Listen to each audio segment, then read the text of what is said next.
आणि आता बातमी अक्कलकोटमधून आहे। अक्कलकोट तालुक्यातील सलगरमध्ये कारहुनवी उत्सव सुरू आहे आणि यासाठी मोठी गर्दी देखील इथं पाहायला मिळते। वारीमधील रिंगण सोहळ्याप्रमाणेच बैलांचं रिंगण सोहळा अशा मोठ्या उत्साहात पार पडतो। अक्कलकोट तालुक्यातील सलगर गावामध्ये कारहुणीची यात्रा जी आहे ती मोठ्या उत्साहामध्ये दरवर्षी भरत असते। आपण पाहतोय वटपौर्णिमेच्या दुसऱ्या किंवा तिसऱ्या दिवशी जी आहे ही यात्रा जी आहे ते या गावामध्ये भरत असते।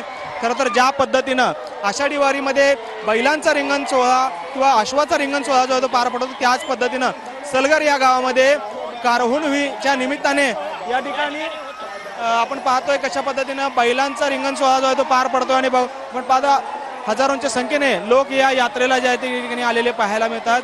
खरं तर यात्रेमध्ये हा रिंगण सोहळा जो आहे तो या ठिकाणी भरत असतो आणि ग्रामदैवत श्री हनुमानाच्या मंदिराच्या भोवतीने हा रिंगण सोहळा तो रंगतो। खरं तर शौर्य आणि धाडसाचं प्रतीक म्हणून देखील ही यात्रा जी आहे ती भरवली जाते।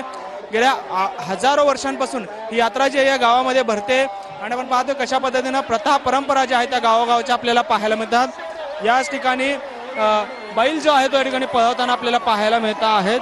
आंध्र असेल, कर्नाटक असेल, या राज्यातून देखील या सलगर गावामध्ये हे सर्व भाविक जे आहेत हे या गावामध्ये दाखल झालेले आपल्याला पाहायला मिळत आहेत। कॅमेरामॅन विनोद नाबादकर सह सागर सुरवसे, TV9 मराठी।